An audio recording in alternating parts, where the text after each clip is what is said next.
अब हम लोग आज देखते हैं पैरामीटर एंड रिटर्न वैल्यू। अब हम लोग पैरामीटर भी पास करेंगे और वैल्यू को रिटर्न करने का काम करेंगे। इसका मतलब क्या होता है इसको हम लोग समझते हैं। यानी हम लोग थर्ड पार्टी हायर करते हैं, यानी हम लोग खुद से प्रोसेस नहीं करना चाहते। हम लोग रॉ मटेरियल मेरा है और हम लोग ने थर्ड पार्टी को दिया और वो प्रोसेस करके हमको वापस कर दिया।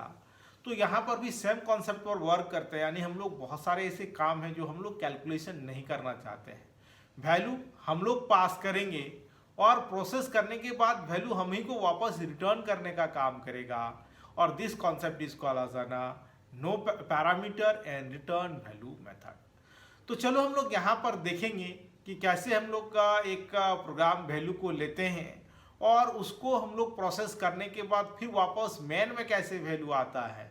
तो यहाँ पर हम लोग वर्क कर रहे हैं। तो देखो यहाँ पर फंक्शंस रिटर्न कर रहा है वैल्यू को और फंक्शंस के अंदर हम लोग पैरामीटर को भी हम लोग पास करने का काम कर रहे हैं। This concept is called as parameter and return value concept. तो चलो हम लोग यहाँ पर देखते हैं कैसे काम करता है। तो अब चलो हम लोग यूजर से इनपुट लेने का काम करेंगे। तो हम लोग लिखेंगे input Java dot यूटिल class ABC 33। अब यहाँ पर हम लोग लिखते हैं पब्लिक, सेव कर लो, ABC 33 डॉट जावा, public static void main string args। तो चलो अब हम लोग देखते हैं, जैसे कि बच्चों बता चुके हैं फंक्शंस हम लोग या तो ऊपर या नीचे कहीं पर भी हम लोग डिक्लेयर कर सकते हैं। जावा प्रोग्रामिंग लैंग्वेज में कोई प्रॉब्लम नहीं है। तो चलो स्टैटिक इंट फैक्ट, अब इंट हम लोग ने n ले लिया, कोई भी नंबर हम लोग ले सकते हैं। अब चलो हम लोग अब यहाँ पर हम लोग क्या करते हैं, फंक्शंस को बना लेते हैं। अब यहाँ पर हम लोग लिखते हैं इंट, हम लोग f लेते हैं, फैक्टोरियल निकाल रहे हैं इक्वल टू 1, क्योंकि मल्टीप्लाई करने का काम करेंगे हम लोग। और यहाँ पर हम लोग लूप चलाएंगे while n is greater than 0, जहाँ तक कि वो 0 हो जाए। तो f equal to f into n, और n माइनस माइनस हम लोग ने माइनस कर लिया। अब रिटर्न किसको कराएंगे, हम लोग f को कराएंगे।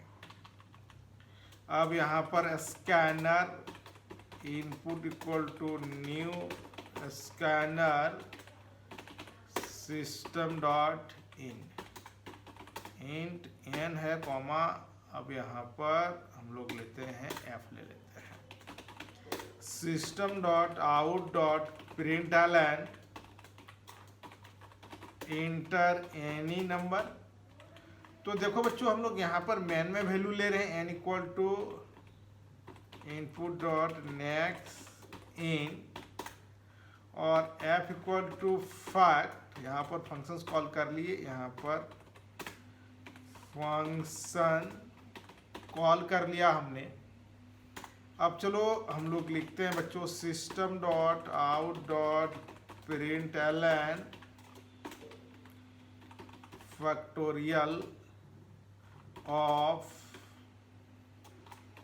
n is plus f। तो अब चलो हम लोग यहाँ पर देखते हैं कैसे वर्क करता है, इसको देखो यहाँ पर। तो अब यहाँ से देखो वैल्यू हम लोग कहाँ पर लिए हैं, मैन में लिए हैं, पास किए हैं। अब यहाँ पर जब ये फंक्शंस में गया, फंक्शंस इसको फैक्टोरियल निकालने का काम किया और फैक्टोरियल निकालने के बाद वैल्यू को रिटर्न कर दिया। किसको रिटर्न कर दिया, यहाँ पर हम लोग फंक्शंस को, मैन को। और मैन में जब वैल्यू आया तो किसमें हम लोग होल्ड कर लिए, f में, या कोई भी वेरिएबल हम लोग ले सकते थे, जरूरी नहीं हमको f लिखना। तो ये वैल्यू इसमें आया और फैक्टोरियल ऑफ जो भी हम लोग रिस्पेक्टिव नंबर डाले उसको यहाँ पर डिस्प्ले करने का काम कर लिए। तो ये हम लोग ने देखा बच्चों कि this is called as example of parameter and return value. अब चलो इसको हम लोग कंपाइल करते हैं, देन रन कराने का काम करते हैं।